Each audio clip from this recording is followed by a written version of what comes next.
Messi a tout gagné, il a habité, j'ai tout gagné dans le football. Et vous battez que Messi a gagné tout dans le tribune dans votre babi. Mais de mérite qu'il a gagné là-haut à Salion comme c'est grand. Et Fali a ça aujourd'hui. C'est pour ça qu'il est grand, que tous. Surtout les bons injures, sont même malangage. Comprendre que Ferrigo n'a pas derrière. Non, Ferrigo n'est pas. Comment la présence est très importante. On a vu ça. D'ailleurs, qu'on va commettre erreur au putain, on pas faire été. Tu vois, peut-être que Ferrigo n'est même pas au courant qu'on l'a. Ça, on va injure. Parce qu'il y a la vérité. On va défendre l'artiste sans pour autant finir pour causer la moutomakam. C'est ça les problèmes. Pour ces musiciens, à nos fins, à nos causes, l'année fallait makambu. Et puis, grave, c'est ça que Naza n'a pas élément. Toi, tu as là que ça va élément aux 2 semaines. Tu vois que aux autres baby sa carrière non sans pour autant eba. Parce que non ils ont ébatté après makambo crédibilité. Nous aurons appris à voyager. Nous aurions appris qu'à voyager. Oui, l'artiste a voyagé. Ceux qui ont rassuré dans ma Camerounais, Alina qui s'est déplacé. Gauthier c'est ailleurs, mais il y a été toujours une confrontation. Aya pour que Bissoto l'a dit que non, Oeza, chroniqueur, il y a culture théo et Messana, comment on est. Directeur de marketing. Voilà, il aime tes opinions. Et puis après, bon voilà, par rapport à la présence, on a jugé présence dans l'été. C'est qu'il faut savoir que tout le monde a été, tout le monde va foquer Bélo, c'est-à-dire que va me faire Béli, va se malika. Cosa. Dans le cosa, mon ineza par exemple, héritier au Tanab Moto Ateme Gogan, grand chanteur en bois, on a bien faux chanteur. Non, ça en temps. Au finga est bingi. T'es na finga été. Na finga été, na finga été né wata.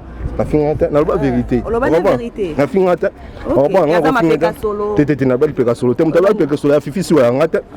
Mon qui boye ba mo mutala ba mo na fifi sur t'es na mboka développer. Et cause abna que fingi fali besoin 2 semaines mo ya cacho. Ya ofeli pour fingi fali. Les députés vont voter pour le moment. Comme ils vont se faire et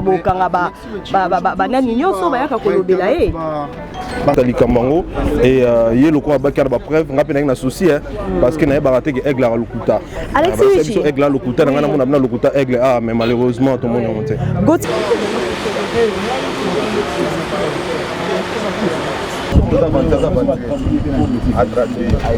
Voilà, donc c'est l'évité c'est à tout le monde. Ta preuve moi oui on va tirer les semaines on va zobela Talikambango et il y a le coup à Bakar preuve on a une souci parce que n'a pas raté que Aigle a le Kuta. Alexis Aigle a le Kuta on a le Kuta Aigle ah mais malheureusement tout le monde est monté. Et voilà, sur internet vous aurez tellement aimé Bolanda Rabisso de partout. Continuez toujours de commenter, de partager, de liker nos émissions sur votre canal Desas Media. Sur internet vous avez tellement aimé Bolanda Rabisso depuis les États-Unis d'Amérique, de partout Bolanda Rabisso. Aujourd'hui, comme prévu Neto Kanaginabino, on sera aujourd'hui au tribunal de paix Kinshasa Gombe et Paiwapi le dossier de monsieur Gauthier Sey, l'artiste Fali Poupa, tout le monde qui va dire Gauthier Sey alobaki na émission, tako le kana bosolo na politique et pas notre Kouloutou Israël Moutombo, tout le monde qui va dire Nina Lobaki et il avait des preuves à branler et soudainement tout le monde l'artiste Fali Poupa. Quand je parle l'artiste Fali Poupa, on voit Fali accuser Gauthier Sey dans le tribunal Bassamba.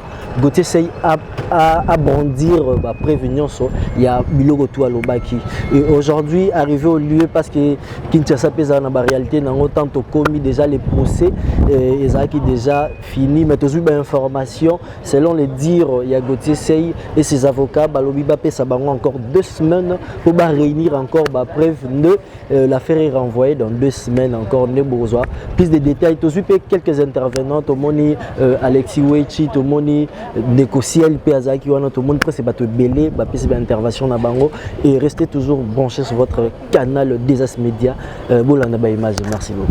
TCI Aza journaliste d'investigation donc ce qui les lot aillé c'est que Aza na ba preuve est-ce que Bino ba warrior complément dit lui-même Fali Poupa ayaki nous par rapport à l'invitation à l'élo mais Gauthier c'est journaliste d'investigation parce que à Lukuta a joué sur Lukuta investigation il a accepté que non faut que nous fonder Mama Lukuta Gauthier c'est Aza journaliste era normal et puis ça le soni ya ba journaliste makasi ces gars n'habite nzaleza mabe aliko to mo ke nango ti au monde ba mususu alonga journaliste ba ko enlever ba to ko kaba kaba ko ba jeu eza bien te ndeni yo ko lika na TV penza o kosa na bato ebele puis ozo ba je mets opinion nationale et internationale o ba na français donc ko c'est la mutu makamu na français pour te bele ba yoka ti banto bato ba na mboka au moment où tu n'as pas de preuves ya bisa biso boye na bosolo na politique alwaka boye ke ngai ndenge na za boye naza na ba preuve abi na ba preuve na ngai en tout cas botiki nga 5 jours na 6 investigation na nga na ila bino ba preuve depuis le bango le temps ba 2 semaines ou 3 semaines to komi a 5 sous 2 semaines batiki la kanisa sous ba preuve au moins te ba mentir donc moi je dirais ceci lokola bazuzi en tout cas lokola équipe ya Fally Ipupa on a tout na bango ah bon soka 5 pardon pour selon ba source na bi ke 2 semaines za pona ba pardon na tuni soka 5 pardon est-ce que bo limbi c'est ba boyina bango il n'y a pas de pardon. En tout cas, il faut prouver noir sur blanc. Et je te signale et je te confirme tout ce que Gauthier c'est à lobby, au disque d'or certifié, au Vivendi, tous les preuves, ils ont biso. Toi, on a déjà. Tous les indices qu'il y a eu, et on contredit. Il y a l'acceptation sur le diplôme. Au diplôme, on va payer ça quand il y a faux. On appelle ça nani oh so je disque d'or appelle ça avant appeler ça disque d'or appelle ça non moi certificat moi il y a faux appelle ça non biso que toi il y a l'acceptation il y a est-ce que vrai et puis maki biso ça faux OK il y a ba document il y a snap il y a vrai ba document na biso snap et puis ça faux c'est alors que bolobaki a joué cette investigation c'est alors que bolobaki voilà et puis moto ko lingana teva lobaki Fally n'a jamais signé le contrat avec le Vivendi alors que le numéro 2 de la francophonie nous confirme que Fally il a été choisi par Vivendi. Oh. Numéro 2 à francophonie n'était ce boulot. C'est pitoyable, c'est malléable, c'est désolant. Ba Moussa la na biso to sala et baby makasi. Ba te beli ba biso pour nzala. Moussa la Gauthier c'est gars ngona pour boye ba ke ana sourcil ndazala ba condamné déjà 5 ans. Pour ça la même jeu na déjà INSS le loko CNSS. A kosi la ga makam. Pour kutaka ye ataka organe na kata INSS organe wana déjà na otala mais organe o existe tete ba changer DG faut bolongo lango tant ba longo lango a commencé la chantage déjà na ndo finga déjà na mema na justice et puis ba condamner 5 ans a senga ba pardon yes senga nga pardon ala ba jeu a fini après senga ba pardon na makamba lukuta et puis c'est dangereux pourquoi c'est un journaliste de l'opposition population tali là que pour population le ba que non voilà Gauthier tout ça lobby la biso nzoka na bantim to ça là pour na intérêt na parce que soit ça là on a intérêt na eta ko kosi la ba makamute population en a posa muto ko lobby la ba na ninga solo na ninga vérité ba tout ya finga ka o mona ba to ba binga ba pesa ba mbongo yo mona te ba journaliste na ba mituka ba so mbongo ngo so mituka pour ça là te ba bi opposition la piaka mais bon ba ka ba la base belé ba la banda ko belé tout ça ozomona ke Congo na mawa bato biso otalela ba lobela biso nzoka basala na 21 na bon prévenir bato bon ba rebelle ba ka o nga journaliste opposition azolo bazo après moni comme ministre abo sene biso nga journaliste opposition comme député abo baze belle ngotanga na ba komwa mais c'est important et genre ba côté c'est nous sala bango kosa mais cette fois-ci il a mal choisi asimi muto aussi maté lelo mama faut oyeba ke Fally Ipupa aza honneur ya Congo kate il y a Afrique centrale, mais Afrique francophone. Congo dépose à la Congo, à sa première artiste au Abeta, concerne à Paris la Défense Arena à 40 000 places. Congo dépose à la Congo, les seuls artistes au Abeta à Canada Stade, ça fait aujourd'hui 17 ans à succès qui t'a raté. À sa moutou a représenté à Congo valablement. À moutou oyo, léopard pour la meilleure pour la rater. Tous allez na Kanyem, tous allez représenter Bisso. Très important. Les autres repères doivent être belés mais falité. À valeur au monde. Au moins, si ça m'a pardon. Là, c'est valeur à Fally. On va diamant. Bah or au monde à Monarawana, au monde à Ratéwana. Si vous fallait nettement diamant or iranium au monde. Valeur sûre. À mon tour, il faut respecter. Nous avons beaucoup à développer. Et vous avez que fini Fally. Vous avez 2 semaines moins à Cacho. Il y a fait pour finir Fally. Les députés vont voter pour le moment. Comme ils vont se faire par rapport à l'intervention dans la télévision, personne comme artiste moi mon était à fond. Pourquoi seulement le langage il y a Gauthier C, to propos à Gauthier C et piqué Fally pour que comme à niveau tandis que Yosa oh le blanc Fally va attraper à mission sur la télévision. Papa, pardon, on a ba funda ngati, on va tenir on ba koluna ba criminel, on va kina on ninga mabe. Ozo comprendre, kutu Fally ça là on a ninga bien. Na ninga pe mais je te signale que ba funda ngamba lebele ba funda et puis to ba zwinga te pour ba funda na bubu na vendre ba kanga vendre samedi dimanche na la na makala pour bon pona bon banga ngisa bon bien banga ba gagner mais Dieu merci na kombona jewana et voilà quoi na ibandi na rosala bazwanga te et puis les cas et comment est-ce qu'on a né mususu on comprend nga ba yebi ba menace na banda ku tout ça ba bayana ba machette tout ça ba l'accent ba minduki tout ça ça la rue mabeko les kana mais fallait pour pas artistement pacifique as artistement o aramoté mamalamu arabaje on a te ya ba groupe ba kuluna te ayi bongote après na groupe ba criminel te ba sala ki mama ayi mama la te yeka sur lésé par exemple et le refaire ça la ya kana pas l'état et pas Zouzi on tout ça et puis on a fini raté papa on a fini so na biso que non on mission mon ki obeta on album ebelete na fini nani prouver que on a 7 albums à succès net fali so na bi que non on mission mon ki vino ma carrière mo bimba on ça dit 17 ans de carrière betra 2 concerts à minene na fini nani bino so des concerts à minene mo retonda te mo retonda et puis on fait tout ça est-ce que na fini na e bien on biso so e bien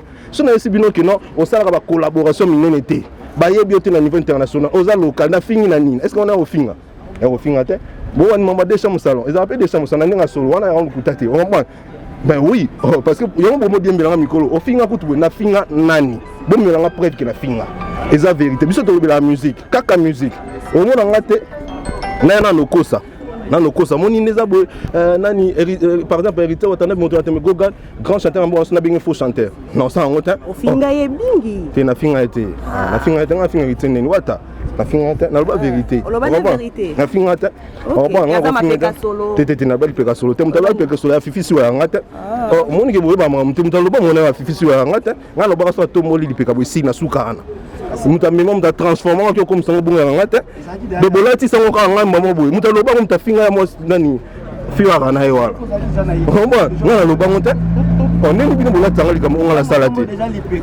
cela veut dire quoi na bien non c'est indirectement te wana bien directement ngala biso ka tomboli lipeka et ça na bika so ka tomboli lipeka na suki na e o la pe misa sur la parfait o bandi na suka ka wana pour baki sate bino ne boki bo changer na ninga na bino ngako finga kitota na bete muto sa na fierté mboko boy mon lelo nga banga te nga na warrior au monde lelo le monde lelo les aboué après Fali numéro 2 3 4 5 6 7 8 9 11 et vous hérité après hérité ba potane kuna on va 11e tenabi après Fali ma fallait rater sur l'équipe à place belé là et a hérité on va après hérité ba tirer na potane on va jamais na finga par respect belé hérité otana be gogan moto na timbe en tout cas d'ailleurs on a qui concerne Verdon maintenant banga ba kitambo Alexis Weji lelo attends on doit se le dire on peut pas se voiler la face en tout cas lelo comme on a nous journalistes attendez une injustice par rapport à ba propos na mais yo posa là de genre de personnes au watena rapenza ba l'engagement un peu dur face à face il y a artiste la biso maman la vérité son abi lelo fallait ba musicien tout ça na kosi nani ba no démontrer ngati la senga ba débat na TV na moni nani ba ga ba tsara na ba ko non so kosa ba yo ki mara to ko ta ba des semaines na ki mara ba to ba linga la vérité te on a ki mara te na ba ta mate na ki mara parce que ba linga vérité te son abi vérité tout ba seliki oh ba na bien yo ebité ndozabo yo ndeza ebité fallait ça album à 31 chansons on mon préféré na kosi on attend 5 titres mo linga bible de la rente linga on linga m'aider on linga mal accompagné on a la machine na pesa bon c'est ba misusu bana album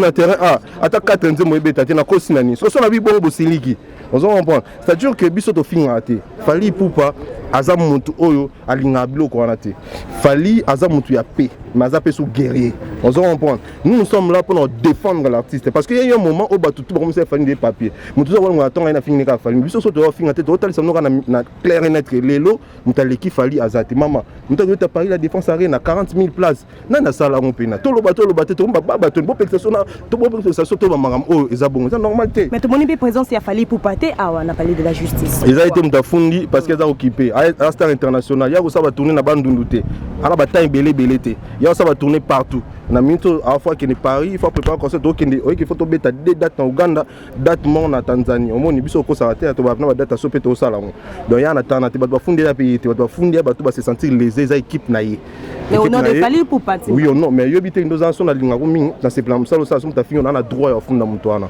mibe ko lobi bongo atanga pe na ko funda nga pe goti na ningi nanga on va ko sala mais est-ce que le monde doit précéder nga pona nga de na sala est-ce que tu as fallu parce que ko funda ce qu'il fallait millions de fallait en avoir millions de warriors il ne peut pas contrôler tout le monde mais je pense que le roi a bureau mais après à mon tout papa ana monté moi ndeko vandi boy bando finga journaliste à kuiti faut journaliste avancer au CPN ngote bato ba pemene ba CPN so que non toi les zeni ba finga to ko funda so pexi bon ba boy au kanga ba singata ba OK ba funda voilà mais n'habite Alexis Wechi comment la présence il y a Trésor Congolo jour ya procès à côté c'est de Yomoro Trésor Congolo tu es directeur et marketing il groupe Jet de Ferrigola et Yomoro ils ont représenté le prix bon au moni marambo to ba déjà que ba misem su bana simana on botsaki biso tembe on comprend jeune wana na auto na nga kayende mtu asenga lipa la tizieti asenga nani asenga biso lipa ala ndaba batu wapeseka lipa Trésor Congolo Trésor Congolo la yona asenga lipa directeur de marketing voilà yem tasenga lipa yem tasenga lipa tes opinions yem tasenga lipa et puis après bon voilà par rapport à la présence tenga na ko juger présence na été c'est qu'il faut savoir que to monika était to moni ba avocat belo ba misem so ba boka ka baye c'est-à-dire que ba misem beli bana simali kambo non avocat non il y a un client avocat nayebi eza bon mais c'est ce qu'on a vu ici toujours bata musique to bino tambola et les loso to lo ba ki ba musicien ba belé na simana ba définir nde to zaki muta musicien ya il a fait rigoler voilà bo deviner bino mo na na simana ngo ne to monde mutu na mutaye mutu na mutaye mutu na na mutaye donc on peut dire que directeur ce qui to moni mutu na ye a lo ba que non en tout cas biso to soutenir Gauthier tout ça c'est que ayebi que patron na ana simana parce que roya te sans que patron na tina mais après on a vu que ozaba liba non on a peine ça la politique alors na politique on a akwano lo batal ba mamso ba chaque fois dans la plateau mais on le baki na ça la politique na soutenir comme politicien mais to yebi que ça est bon azad délégué topé aye ko soutenir parce qu'on est au défendre bango parce que faut baki si Gauthier c'est à côté na buzoba parce que il défendre ba musicien so ba défendre bango tana ba argumenter le fait que tana ba argumenter au banda ko kosa et le fait que pour kosa c'est pour les musiciens on a pas PCO on a besoin et bango baye la moindre affaire baye pour soutenir quelque part c'est normal parce qu'on n'est pas pour défendre bango mais ce qu'il faut savoir c'est que les lots sont en état de droit on t'a le bon président de la République je pense que attend nani aye attend musicien ni aye ou azan a raison on gagner ou azan ba preuve on gagner voilà avec la prise à Makasi surtout côté président c'est bon sa présidence ça va avancer beaucoup le boy bon son de présidence mon avec la présidence beaucoup ça bon sa présidence ça biso avancer institution nene bon ya mboka bon ça dans institution et c'est rabaissé pour la musicien mon boy président c'est là musali bela au sala Congo nene 2 millions de superficie vous pensez que baotika makambo wana pour ça mambo ezanga tina je bolongo la présidence dans makambo bolongo mapui na makambo botande justice ça musana justice ça musana il ne faut pas minimiser les magistrats et les procureurs s'il vous plaît baza bato ba ke classe batang marano papa mon pasou la kolo tout saluter voilà donc ce qu'on dit yo ba bongo ta monde ba dipo les ba orchestre na biso pe karate au moins biso pe dans la biso to rolo ba te au biso doza mais toi na poste na monter toi na besoin que justice et ça musala na on a besoin de tout le biso to l'équipe fort justice c'est ça musala et puis on saura nani ni ana raison na tort kalamine te 2 semaines et belé to là to le 2 semaines et koka monta qui mandité on a kene ba ko monta qui mandité voilà mais Yomoro en tant que journaliste d'investigation les sont nous attirer les sont maintenant au singa boy que en tout cas ba journaliste tout ça la musala convenablement koyeba neza bien mais koko c'est la mutu makambo za bien te ndeni rola mukana tongo noko c'est la papa batu makambo mobali ya batu hein leki ya batu ya batu asali onini est-ce que ngapona c'est pisa fali na kosi la makambo nende na kosi la makambo depuis dans le makambo mais aigle c'est plan nga mais na tra jamais kosi la mutu makambo na tra pe jamais finga mutu seulement que ba vérité na nga batu comme ça on ba injure parce que ya ba vérité oko yebana oko défendre artiste non sans pour autant finga to pour kosi la mutu makambo c'est ça les problèmes pour c'est plus musicien a no fingane a kosi la ne fali makambo et puis grave ça que naza naba élément toti boy là que ça ba élément au 2 semaines tu vois que aux baby sa carrière non sans pour autant yeba parce que non ko il ont ébatté après makambo crédibilité ça a été en la crédibilité parce que moi journaliste à l'okuta ba ba on a succès à problème succès et après problème on a succès mais crédibilité est-ce que succès on a bénéfique pour nous il y en a qui fait les maths à bénéficier nani moi ça me met bien sur souka Alexis oui chose bien conflit te a koki ko même sur souka te a déjà 5 semaines yo zala yo la na journée faut landa kaloba ki a déjà ba preuve to komi a biso 2 semaines Toi, le juge, le procureur, déjà que ça va avancer. Je vous rassure qu'il y a un pardon. Mais ce que Bisso a, toute une question, va bouiller, non, pardon, non, pardon, voilà, pardon. Voilà. À lettre, la correspondance, il y a Vivendi, Naslem, des Bakbarondi. Je rappelle que Bisso, chroniqueur politique, nous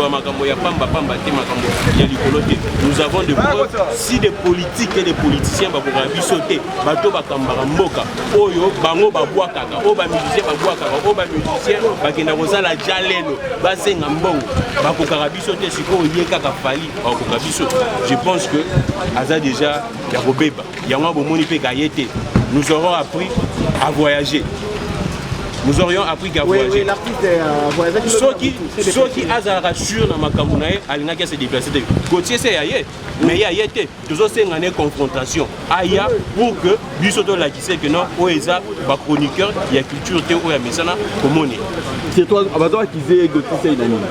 Bazo ko akize émission asala ki a lobby ba asali analyse na ye na débat contradictoire avec Muninga na biso Manix qui défend Fali Poupa. Mais comme il y a un tribunal, tout habité ce qui est comme dans le tribunal, si longtemps c'était un débat républicain. Au lieu d'atteindre Motonaye, à la porte-parole, à la journaliste, à la droit de réponse, il y a un tribunal. Il y a un biso de Messana na Makambo. Makambo, il y a un tribunal de Messana na Moto. Messana, on a un bateau, Baza Likolo Naye, il y a Boakaka. Donc, Makambo est amouqué pour Nabiso. Merci beaucoup. Merci, voilà, merci. Parce que Nazou appelle les bélés. Très bien. C'est qui est clair dans la diaspora. Est-ce qu'ils sont vrai? Est-ce qu'ils sont vrai? J'ai une chaîne quand même pour un peu cette information réelle. Il faut assister. Et il y a d'abord autant que patron en chaîne. Il y a des informations la source pose à te dire na ibe émission na chaîne boy boy na dans la preuve dans la argument solide. Alors quand souvenir ici la Monique et tout ce qui est Gauthier c'est ils ont besoin autant besoin de preuve pour la mimite à signer dans 2 semaines ils ont la leçon à apprendre. Moi les lots na CAN bato si musala na bango. Et nous quand on dit de vérité national sur le numéro 1 musique à Congo c'est Fali Poupa actuellement. So meminga ata yino aussi bien tanane. Dans le même langage. Est-ce que vous avez la preuve? Yango obinani. Est-ce que vous avez la preuve par rapport à la classement? Et puis dans le balance je vais na c'est bon parce que actuellement on a disque d'or ba trophée ko le Kabaninga, on ça ba tourner ko le Kabaninga, il a des choses plus avancé que les autres et l'un est spécial que eux actuellement parce que demain ça peut aussi être lui. Kozana ba trophée belé ko le Kabaninga cela montre que Messi est le meilleur joueur parce qu'il a 7 ballons d'or. Messi est le meilleur joueur du monde parce qu'il a 7 ballons d'or. Et Nicolas Baté qui a moi à Barcelone dans lesquels on se paté. Qui est le meilleur gagne? Qui est le meilleur? Messi est le GOAT. Il y a Bal et Lelo parce qu'il a 7 ballons d'or. Qu'est-ce que la différence Messi et Ronaldo? Il y a beaucoup de têtes, il y a un trophée, il mérite. L'autre Messi a tiqué Ronaldo, l'autre dit que l'histoire a Sili, la rivalité de Messi et Ronaldo est close. Pourquoi? Pour le ballon d'or. Messi a tout gagné, il a habitué tout gagné dans le football. Et on va dire que Messi a gagné tout dans le tribunal dans Babi. Mais de mérite qu'il a gagné là-haut à Salion comme c'est grand. Et Fali a ça aujourd'hui. C'est pour ça que les grands, qui est tous, sont tous bon aux injures, sont dans même langage. Mais est-ce qu'on va défendre le Kouta? Très bien, alors en tout cas on ne va pas beaucoup te prendre du temps. Alors message na bande connaissent Balandi Bisso par rapport il y a les journaux Lelo. Et la leçon Gauthier c'est notre frère et Fali c'est notre artiste. Des fois il faut protéger nos valeurs. Au moins il y a bambo comme ça développer et ça bambo comme Moussou. Babi comme président, babi comme musicien. Babi comme Kofi, babi comme Ferré, comme héritier, comme Fali. Ce sont nos ambassadeurs. Ils ont mérité quand même nos protections et puis nos valeurs, nos respects. Quand tu viens à la télé pour salir l'image d'un artiste de ton pays, il faut en avoir preuve. Et c'est la leçon à prendre pour nous, chroniqueurs, pour les journalistes, pour tout ça. Tant qu'on a la télévision, nous avons une haine. Et ça fait trop mal, moi, à la télévision pour dire qu'il fallait créer une autorité par des mensonges. Disque d'or, le Kouta, Vévendi, Boué. Pendant qu'il est conscient qu'ils ont faux. Et puis il parlait en français. Fali, le Afrique francophone, Fali, il est numéro 1. Alors apparemment français de mon langue ou un des autres dérangés hein. Parce que tout le monde a critique les messages mais tout le monde a noté que nous funda bango le message naie est très rapide parce que la langue va utiliser qui c'est qui est clair un ivoirien qu'on dit mapengo au te doute na kati naie tu vois kana ba trophée lokuta c'est là ngana moni ko tu fais ça faire rigolo azif ko vraiment China Afrique du Sud na belo que zongo 5 sur la keto on ngolo bani par là on est bien ça là Ah, il y a le Lokuta. Donc na été ngana nominé. Ngala sali fait 10 ans en Afrique du Sud. Ya mboko nanga. Wala mboko nanga. Na bi ba ko quand même sur na expliquer ba point tout. Donc na bi na ba highway na. Il y a solo. Ngape na quelque chose sur na keturo. Non comme ça comme nanga. Et pourquoi? Bon dans son da 4 na 2018 na couloir event. Wala na maman les gars mboko nanga. En tout cas, Aïdor. Voilà. Alors, bah, renvoyons pour 2 semaines. Pour 2 semaines, ouais. Et je crois bien que Moni présence paye à Fiston Coloqué, à Zalaki Awa. Mais l'artiste Fally Poupa a été pourquoi? Je pense pas que c'est important qu'il y ait parce qu'il a des avocats, il a des bateaux mieux placés. Pensez-vous que Fally Poupa a déposé plainte? Même pas. C'est qui? Il y a des avocats au bazar mieux placés pour le Macambouana. Lui il est trop bis dans Ramazo Sala. Et on a besoin de imité. Gauthier Sey. Ah. On a donné Gauthier Sey, on a famille. Lundi moment. Pardon? Un jour avant le procès, Fally Poupa Kei. Akufeli linde master ne boyebi. Bon akufeli la kinde lobby pour la. Pour la boule na ki pour nani? Pour éviter procès pour ça. Tout ce qu'on a vu ça. Avocat ba ki wana ba fiston coloqué ba ki wana. Gauthier Sey c'est notre frère congolais mais ils a les sombe pour naï. So ki lolo ba suyer akangami to akangamité amekaka ko ekula leso pour tout ce qu'il disait à Lukuta. À son pour la faveur ya mutu moko ya batu moko. Aujourd'hui il est très intelligent pas wana ngambo wana tous les golo ba benga intelligent. Très intelligent, pourquoi? Non, jamais. Pourquoi? Parce que moi j'aime la culture congolaise, moi j'aime Ferré, j'aime Fally, j'aime tous les artistes. Dans ce cas, ta vérité, on vous aura très mal compris pour les autres. Non, mais je suis sûr et certain que Kangaï. Quoi? Vous avez une preuve. Ah non, on mon côté.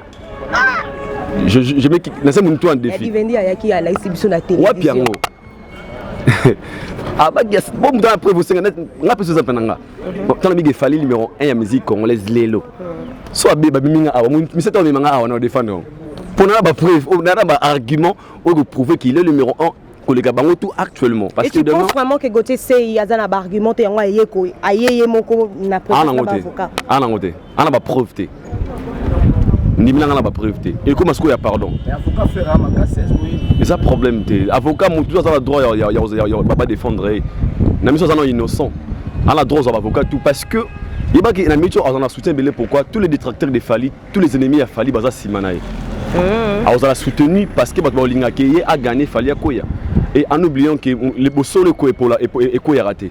La vérité, la vérité c'est Jésus-Christ. Abi, je suis le chemin, la vie, la vérité.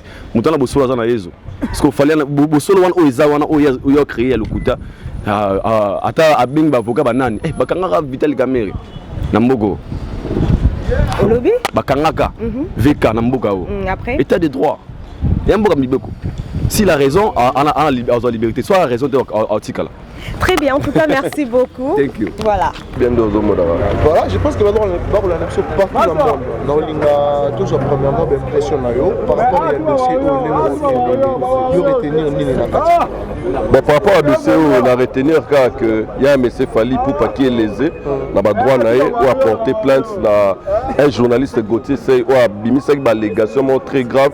Et puis, on a retenu sous que au regard il y a procès qui M. Gauthier Sey contrairement à Ebisagi Bisso qu'il y a une preuve nyonso la preuve à Tamoroté parce qu'à 5 000 sous procès 2 semaines bon c'est son droit il y a pousse à procès mais les lots Bisso Tokani ça qui a vraiment l'idée que tu reçois procès en gros tu reçois l'élément nyonso mais il nous a quand même déçu tu reçois l'élément monté mais tu reçois dans 2 semaines mais les sons ils ont attiré en tant que démocratie na bateau bayar na argument ils ont solidité bateau bayar pour le bamarambo peut-être ils ont monté la télévision les sons zara que par exemple on a la journaliste Bino Baba journaliste les sons zara que il faut sur aux informations mais dans le traiter avant de diffuser qu'on traiter là-dessus il faut la sur l'information na yo aux yango sur la sur l'information na tes la technique oyo batangisa la journalisme que tu peux utiliser pour que tu sois pas attaqué et ça la conditionnel au toloba mais tant yo yeko pour affirmer les cambous aux autres bamagena nazana ba preuve c'est très désolant d'ailleurs que mikolo mingi tokoma luka succès Kérit nde na boye so na luka succès na luka na attaquer quoi mo boye pour na succès. Mais je me dire aux journalistes, aux chroniqueurs, na ba youtubeurs tu peux avoir le succès en le vérité. Et vérité les autres dépendent de la batterie au Kangote. Vérité les autres dépendent de la mutema oh na vérité aux anans. Mon gars sonne ça Kérit que chapeau no e ba komi B. Ça ne dépend pas de Kérit. On dit ma B na BT na mon B. Donc je te dirais qu'ils a B. Alors ceux tozo ya na ba mensonge les sont un tribunal de paix. Voilà, c'est un juriste de formation. Dans la stagiaire, que Samba, il y a jeté au bandoyeur à chaque jour au Samba. Et puis, si vous avez élémenté et vous avez vraiment passé. Donc, il y a des analystes, des chroniqueurs, tout ça là vraiment est fort. Si vous allez élémenter, les amis l'aura calme. Mais n'habitez par rapport à nous, il y a des gens où le bonheur a été utilisé par quelqu'un, a été soutenu par Bandero Moussous, peut-être que il fallait pas dans la bateau, et il y a c'est vrai, a été utilisé par quelqu'un, maître au hasard derrière, il y a des gens où le bagaza, maître avocat et faire rigolo. Bon, on a même sa crédibilité, maître, on a des avocats. Avocat, on a avocat, il y a faire, on a avocat, fallu, on a avocat d'année. So les clients m'ont aillé vers eux, mais là il est bossé la bande on dit mais j'ai vu la présence de trésor congolais. Tu vois, déjà le trésor congolais est venu faire quoi? On m'a dit que déjà on vous accuse d'être derrière Moutoumobou. Nous sommes sous la procès, nous sommes soutenir Moutouana. Oui, trésor congolais. Peut-être ami à Gauthier, mais il faut ça l'attention à Robi Marabout. Alors là, il y a groupe. Aza directeur de marketing, il y a groupe Jet Set qui a fait Régola. Alors sa présence, Aya même en tant qu'ami à Gauthier, Aya en tant que Gauthier, il fallait éviter. Parce que les gens l'ont vu et ils ont fait sa conclusion à Mabé. Donc, tout les réseaux sociaux qui sont Gaulois, tout le ennemi à Fali Poupa, soutenir Gauthier Sey. On est normal. Voilà, donc tu comprends que Ferrigo n'a pas derrière. Non, Ferrigo n'est pas de.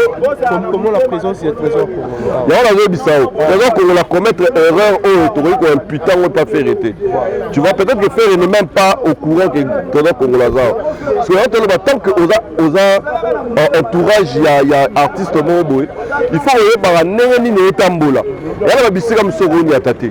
Tu vois, par exemple, dans un Mouta Kérit a soigné dans des Wonanga.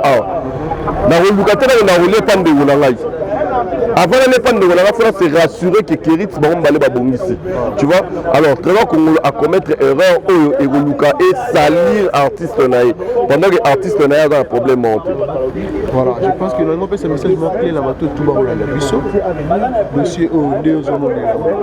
Est-ce que les Gauthier c'est soit artiste Fali pour pas beaucoup. Bon, on va dire procéder parce que Gauthier a signé 2 semaines à la preuve. Mais déjà à la lumière, il y a tout le monde qui avant, là où tout le monde a l'élo. Parce que Gauthier nous avait dit qu'il a suffisamment de preuves. Mais c'est sous 2 semaines. Bon, tout peut s'étendre à combien la souba vivendi, à combien la banane. Mais nanayo. Et là, on a tout ce qui au milieu du village. Tout ça juste. Nanayo, tout va bien. Tu as dit qu'il fallait un disque d'or. Certifié aussi. Tu as dit qu'il fallait. En 2020. Snap a changé le calcul de perturber que disque d'or et pour ça. Tu as dit que on reçoit ma voiture en 2005, au combien en 2010 pour ma voiture est belle. Tu as dit que les Congolais, pour la vérité, les mélomanes congolais, tu as dit que les consommateurs artistes là-bas. Tout à un résultat Fali par exemple, toujours être Fali. Fali est beaucoup plus consommé en France, en Côte d'Ivoire, au Cameroun. Et c'est la 4e. Alors c'est normal que Fali a ça la plus d'années. Il y a un disque d'or par rapport, il y a Gims, Banane, on va consommer d'abord par la communauté là-bas. Tu vois? Alors, ce peut être snap voilà. Il y a des artistes, ça il y a 20 ans, 10 ans pour avoir un disque d'or. Disque d'or, c'est le seul, là le baron, c'est le seul trophée vrai que tu ne peux pas triquer. Trophée voilà, mais disque d'or, c'est un trophée qui est sanctionné la vente il y a l'album là. Ce que tu lipa te, bah oui, bah tu es qu'à lipa. Alors disque d'or et les certifié, certifié à ma vente. Il y a même certifié, les autres certifiés ma vente et approuvable.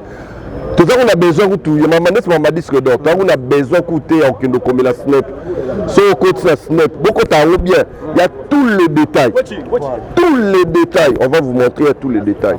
Voilà. Mais par rapport à ma dire, il fallait pour départ de la carrière, les lois construire un mensonge. Les mensonges, les nini. Dans la commune de Gombe, dans le tribunal de paix, et si je pense que le dossier aux alibons c'est l'artiste Fali Poupa même qui a la justice. Et là nous sommes avec Moko, il y a la fondation, il y a membre de la fondation Fali Poupa Foundation, Monsieur Fiston Koloké, Automoni présence DP à Wanakati à Sikao. D'abord bonjour Koluto Fiston Koloké. Bonjour Alilor. Ouais, merci tout ça bon Mokolo Alelo le 5 dans la commune de la Gombe, dans le tribunal de paix Gombe. Et Mingi Bazagi n'a pas de doute pour dire que est-ce que c'est vrai Fali Poupa porter vraiment plainte et pas un déconabiso Gauthier, mais votre présence confirme déjà que c'est vrai. Alors tonton qu'est-ce qui vous a poussé à comme un dossier au TIN à niveau? Ouais. D'abord merci. Je pense que presse, ils ont leur valeur. Je pense que presse est à 4e pouvoir si je ne me trompe pas. Et surtout comme Namboka, tous les journalistes que je respecte beaucoup et que Bako Marakou Luka, pour des raisons, j'ignore que salir l'image de l'artiste en personne de Fali, la meilleure manière, il y a que quand on a droit, et aux on a droit, il y a que justice pour que Moutou Alobaki Makambo Alobaki na ba émission, il y a ba preuve, il y a Makambo Alobaki. Bisoto yekaka pour to yeba oyoye alobaki na ba émission, ayer loba yango awa liboso ya batu ya mibeko. Bien malheureusement, toya wa tokutai na Moutou yo alobaki na ba émission kaza na ba preuve nyo sur Makambo zaki oloba. Areni tout le lelo awa alobi ana preuve te. Lelo alobi indirectement ba pesa étant akende koluka ba moyen ba défense na ye pour aya ko répondre. Mibeko sengi to landi yango ba pesier bango 2 semaines pour ba kende luka ba preuve oyo ya lobaki na ba émission aluka snap aluka Vivendi ba pesa ye ba papier ba pesa ye comme ça dans 2 semaines to zonga sous awa pour na ozonga ba droit parce que je pense que manière oyo mutako se respecter ezara loi des ali kokata makamnyoso et on a no monde biso mythique na maboko loi parce que c'est pas concevable que un journaliste de surcroît politique ou chroniqueur politique, je ne sais pas, puisse avancer de tels arguments et aujourd'hui de revenir pour dire non, nous avons la preuve, il faut nous faire un temps pour se défendre. Voilà donc la force reste la loi. Monsieur Koloké, est-ce que vous êtes content avec la décision du tribunal? Moi je suis un légaliste. Moi je fais confiance en la justice de mon pays. Si nous sommes venus vers cette justice, parce qu'on estime qu'elle est digne, parce que seule la justice élève une nation. Alors, pour entrer dans nos droits, nous sommes venus vers la justice. Monsieur, vous êtes journaliste. Okay. Un métier noble que je respecte, que j'aime. Mais si dans votre métier, il arrive de trouver des gens, de telles personnes avec de tels comportements, qui arrivent à la limite à salir des images des gens, un travail abattu d'une manière difficile, cet artiste Fali Poupa. Il a construit sa carrière difficilement. Il s'est sacrifié. Il a sacrifié sa famille pour devenir là où il est aujourd'hui. Nous ne permettrons à personne, alors à personne, de ternir cette image. Et je voudrais ici dire, dans votre métier, il faut aussi des fois s'auto-censurer. Il faut aussi des fois prendre le sens de la responsabilité qui est la vôtre. Pour dire non, chers collègues, vous êtes allé trop loin. Vous avez menti. Ça discrédite votre travail. Très honnêtement, je vous dis. C'est travail qui... beaucoup des étudiants à l'UPC, à l'IFASIC rêvent. Et quand ils vous regardent aujourd'hui, je ne sais pas quelle est cette image qu'ils peuvent garder de vous. Aujourd'hui, on peut comprendre qu'il y a un banc de fer entre Fali Poupa et la presse. Non, pas du tout. Cet artiste Fally Ipupa est toujours resté respectueux vis-à-vis de la presse et surtout de la presse de son pays. Mais s'il y a des brebis galeuses dans votre métier, il faut les censurer. Il faut les censurer. Monsieur, la liberté de l'un se termine là où commence celle de l'autre. Ok. Il ne faut pas vous cacher derrière la liberté d'expression. Et cette liberté a des limites aussi. Je pense aujourd'hui, M. Gauthier s'est discrédité. Les gens qui ont assisté dans cette audience ont compris que nous avons été devant un mec démuni de ses moyens. Aucune preuve de ce qu'il a avancé. Et aujourd'hui, il est sorti comme un petit garçon, malheureusement. Monsieur Coloquet, vous êtes lésé dans vos droits, mais cela implique aussi que l'équipe de Fally Ipupa prouve aussi que toutes les allégations de M. Gauthier étaient contraires à la réalité. Non, monsieur, la loi dit ceci, que celui qui accuse administre la preuve de son accusation. C'est à l'accusé. Qui a accusé? Oui, mais c'est lui qui nous a accusés. C'est lui qui est allé dire que nous avons triché. C'est lui qui avait dit qu'il fallait pouvoir bâtir sa carrière. C'est Fally Ipupa qui accuse. Je vous explique. Oui, à la justice, c'est nous qui ramenons la preuve. Voilà. Mais nous, on a la preuve. C'est à lui aussi de nous démontrer que ce qu'il a avancé comme argument, il détenait des preuves. Voilà. Nous, nos preuves, nous allons les mettre à la disposition de la justice. C'est ce qu'on a déjà fait, croyez-moi. Croyez-moi. Nous sommes venus bien garnis. Et nous allons aller jusqu'au bout de cette logique-là, parce que nous faisons confiance à la justice. Il n'y a pas un bras de fer. Là encore, je voulais les réitérer, je voulais le dire solennellement. Il n'y a aucun bras de fer entre Fally Ipupa et les journalistes. Non. La presse reste la presse. Mais la presse aussi. Ils doivent respecter l'artiste. Ce respect mutuel doit exister. C'est pas parce que vous êtes la presse, vous croyez que vous avez le droit de vie ou de mort sur le champ. Vous allez à la... Non, ce pays doit changer aussi. Et la presse a un rôle très important. Et un rôle éducatif même. Non seulement d'informer, non seulement d'informer, mais aussi d'éduquer. Mais là, vous êtes en train, par quelques têtes, de désinformer. Ça, ce n'est pas bien. Alors, moi j'ai une question, M. Coloquet. Est-ce qu'il sera pardonné si, par exemple, après il reconnaît ses erreurs? Nous ne sommes pas à ce point, nous ne sommes pas dans cette logique-là. Nous sommes venus pour que nous soyons rétablis dans nos droits. Et nous n'avons pas des hypothèses. Croyez-moi, il n'y a pas des hypothèses. Vous avez la source sûre, ce que je vous dis. Que j'ai eu sur place, après il paraît qu'il y aura un pardon. Je vous dis, nous ne sommes pas dans cette logique-là.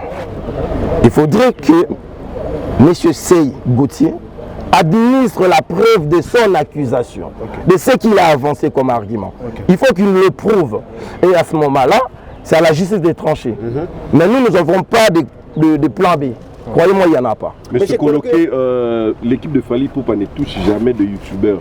Parce que nous voyons des youtubeurs, des tiktokers qui insultent jour et nuit Fally Ipupa. Mais apparemment, vous êtes plus accroché à celui qui s'est dit journaliste de profession, pendant que notre pays a déjà mis de droit pour réprimander ou pour attaquer en justice des utilisateurs de médias sociaux. Là, vous avez à la fois posé une question et donné une réponse. C'est la preuve à suffisance qu'il Fally ne s'attaque pas aux journalistes, il ne s'attaque pas aux youtubeurs. Parce qu'il y a des choses qu'on dit, des fois on dit, bon, laissez les gens, ils disent qu'ils rentrent. Mais quand vous allez au-delà de ce qui est de votre métier, d'insinuer des choses aussi graves, avoir des arguments fallacieux comme il a fait au cours dans des émissions.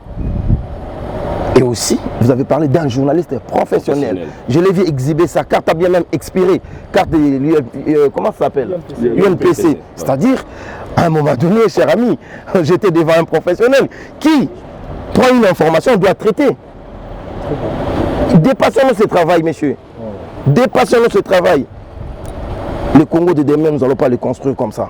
Pas avec des gens comme ça. Ça, je l'ai dit et je l'assure.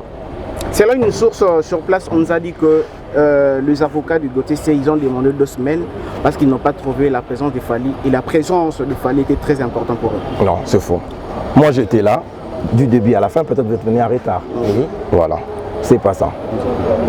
Monsieur Fally a été représenté par ses conseils, et j'y étais moi personnellement aussi. Donc, aucune loi oblige que M. Fally soit ici, pendant qu'il est représenté. Donc, ils ont demandé un report par faute de preuves. Ils ont demandé un report parce qu'ils veulent néanmoins réunir leurs moyens de défense. Mais nous irons jusqu'au bout.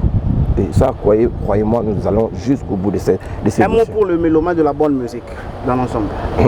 Non, pour la bonne musique, qui aime Fally, le Warriors, restez tranquille. Continuez ce que vous faites, vous le faites très bien. Votre artiste, il ne faut jamais laisser la place aux gens qui essayent. Moi, j'ai dit que je dépersonnalise même la personne des Fally, qui essayent d'éternisme de nos artistes. Des gens qui sont battus, qui sont sacrifiés. Il ne faut pas laisser la place, surtout aux gens qui sont soi-disant professionnels. Je le dis bien, professionnels, de faire ce qu'ils sont en train de faire. Moi, je pense que le Congo n'appartient à personne. Personne, même journaliste, que vous avez le monopole de la parole. Nous tous, on peut parler. Et j'ose croire que je parle un peu bien. Donc, je peux parler, et je peux me permettre de dire ce que je pense sur d'autres personnes. Mais néanmoins, je connais mes limites. Respectons-nous, Warrior, focus sur votre artiste. Merci beaucoup. Merci beaucoup. Merci beaucoup. Merci.